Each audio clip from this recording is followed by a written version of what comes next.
News View, here for you.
Good evening and welcome to News View for April 2010.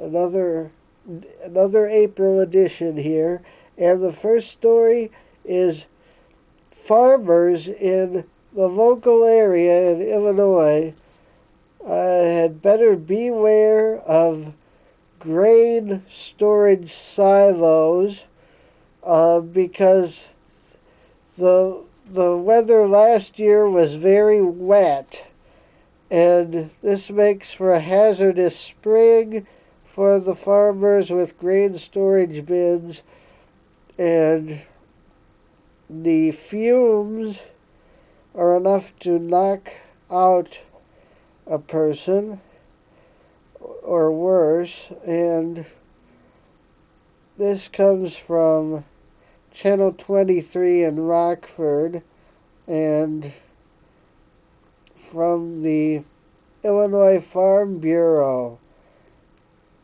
They say here that they could get buried in the grain. You could get buried in the grain because the grain the grain is wet and could be moldy and could fall on you, or you could fall in. And be careful, farmers, of this hazard. That's from WIFR.com. And in Champaign today, or yesterday, on Champaign Thursday, a truck and a car both attempted a right turn at the same time near the Green Street CVS drugstore. The car was making a right turn at the same time as a semi-truck, and the semi-truck pinned the car to the curb. You should never be on the right side of a semi-truck, especially at intersections. Especially don't try and turn with one. It's hard for a semi-truck driver to see a car to its side or directly behind it. So keep that in mind when driving. And our next story is a national story. No, it's it's national and international. It's about the U.S. and Russia signing a nuclear treaty. In a historic move, President Obama and Russia's leader, Mr. Medvedev,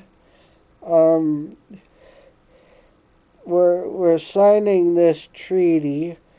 And this treaty is about nuclear um, weapons and bombs, and they're trying to keep the spread of them down. Um, and that's that story. Uh, and the next story is from the Los Angeles Times, and it's more on the West Virginia mine that had an explosion, I believe, and now gases are making it hard or impossible for people to rescue people who might be stuck in the mine or people who are. This explosion killed 25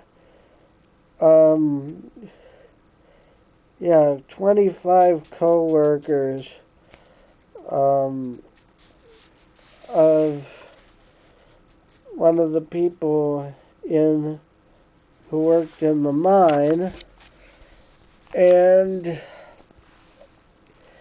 the rescue crews went to 1,000 feet of the airtight safety chambers, which are about 2,500 and 2,500 feet apart, and they believe that 3 miners are near the chamber and the 4th is near another. They're not sure, but these gases are making it near impossible to save anybody else in the mine in West Virginia. And the next story is of the senator of Illinois named Dick Durbin. He showed his support for low-power FM radio stations, and at the same time he took a swipe at the Fox News channel. Now, there was a bill called the Local Community Radio Act that might be taken up by the Senate, and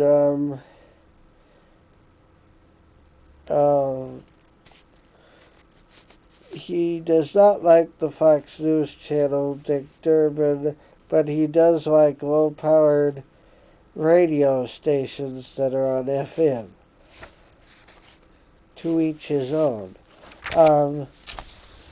And that's the first part of NewsView. Here's a break.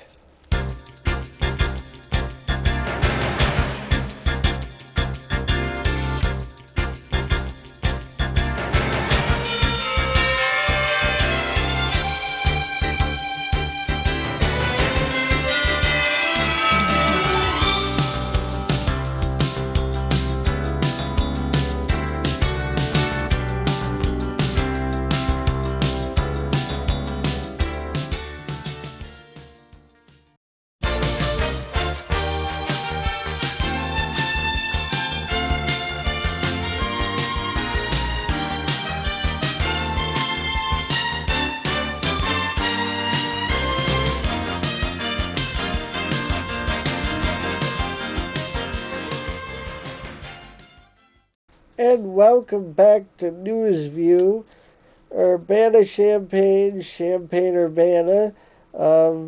This is your smallest newscast, so for now, it's getting a little bigger.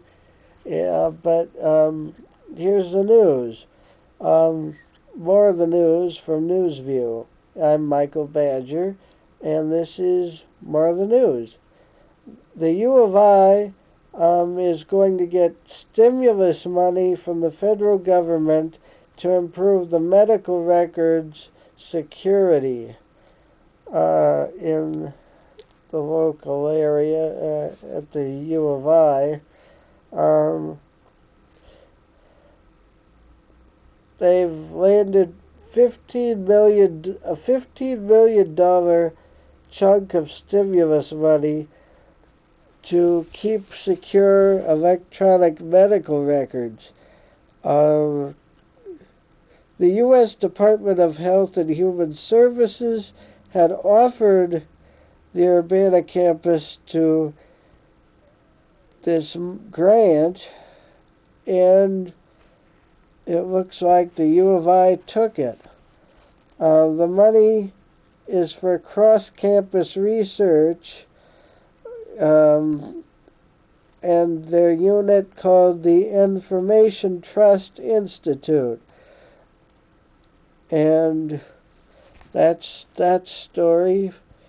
This is from the Associated Press and KTVI, Fox2Now.com. So if you want to look that up for yourself, go right ahead. Here is the next story. A man was billed for his emergency response, and people are calling this a crash tax. This is in Chicago Heights state line, which is in Illinois, of course. It says if you're in a car accident, you call 911, you might get billed for the emergency response. A lot of communities are cash strapped, and they are doing this to cover the cost of the vehicle's responses to the crashes. Now, a lot of people don't like this, and this story was written by Dave Savarni at CBS 2 WBBM in Chicago. So if you want to look up the story about the crash tax, that's the place to look. And don't forget that you can email me at newsview@email.com. That's newsview@email.com. If you have any questions, comments, complaints, or news tips, that's the place to send them for this show anyway. And you can also call the phone number of the station here, UPTV Cable Channel 6 in Urbana. And we're going on to another break, I think.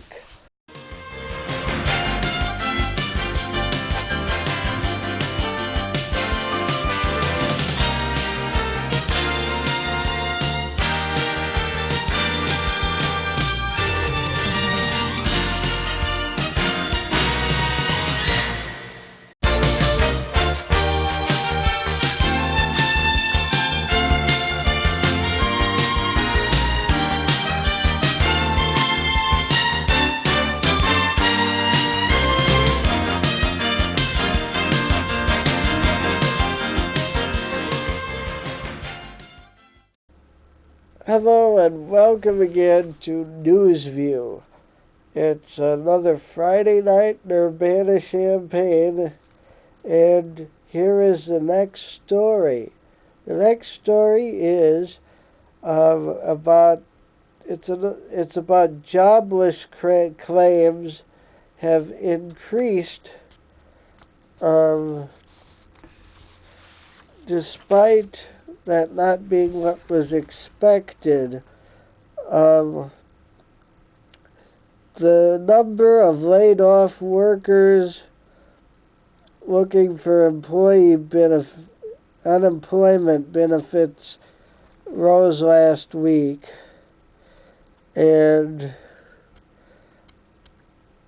the Labor Department, what they said about this is that Thursday is when they said this, that the first time claims increased by 18,000 from April 3rd, ending in the week ending April 3rd, to a seasonally adjusted 460,000. And this is worse than the economist thought.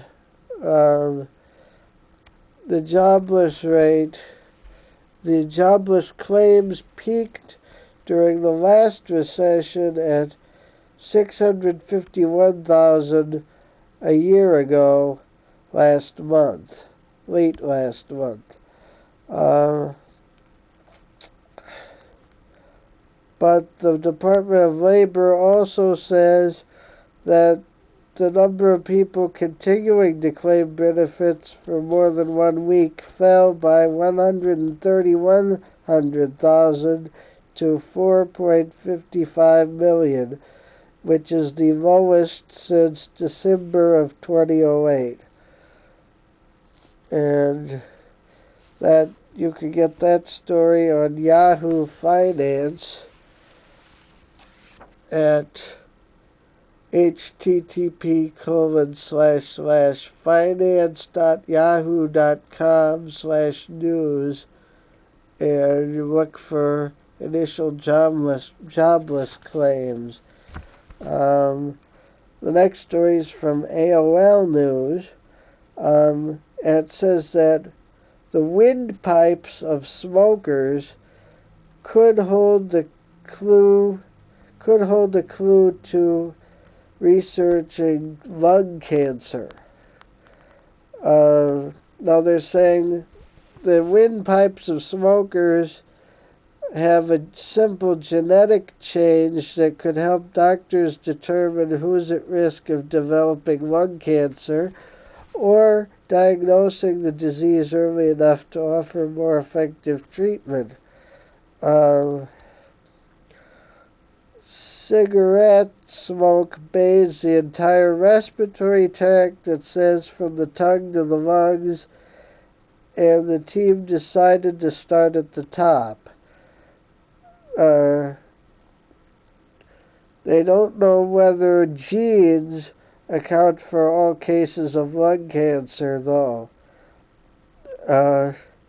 Meaning smoking isn't safe for anyone, even current smokers who don't have an active PI3K pathway, because other genes could be implicated in the disease.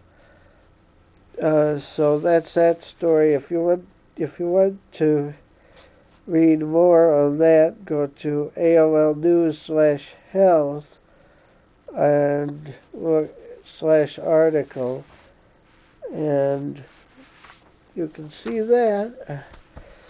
And you heard it right here on NewsView. If you have any news tips for any news, comments, questions, complaints, pitch them at me at newsview@email.com, or you can also call UPTV station number here in Urbana and leave a message with them. Now, this next story is from the Discoveries and Breakthroughs Inside Science website from Ivanhoe.com, and this story is about texting not texting, walking and talking on a cell phone. And they say here that cell phone walking and talking don't mix. Now, twice the number of pedestrians are treated in 2008 in emergency rooms for tripping and falling while using cell phones. That's more people in 2008 than in 2007. Experts are now warning of the dangers of walking and talking. They say this is not safe to walk and talk on your cell phone down a sidewalk or street, and they did tests like volunteers were told to walk on a treadmill, so they walked on a treadmill and had 30 seconds to cross a busy virtual street while having a conversation. The researchers found that participants took 25% more time to cross the street and were more likely to be run over while talking on their cell phones while they were crossing this virtual street. They said, quote unquote, we find that people really aren't good at multitasking. This is a quote from Dr. Kramer in this story.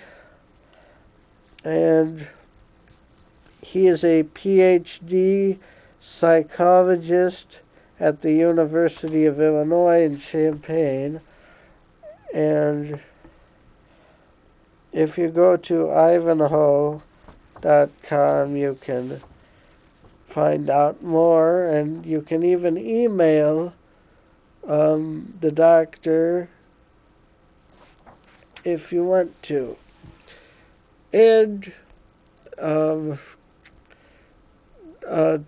the Star-Spangled Banner is, I believe, from the year 1910, if I remember right. And it's a recording from 1910 by Philip Sousa and his band. And here it is. Have a good night. Take care out there and be safe. This is Newsview, and this is Michael Badger for Newsview telling you to have a good night.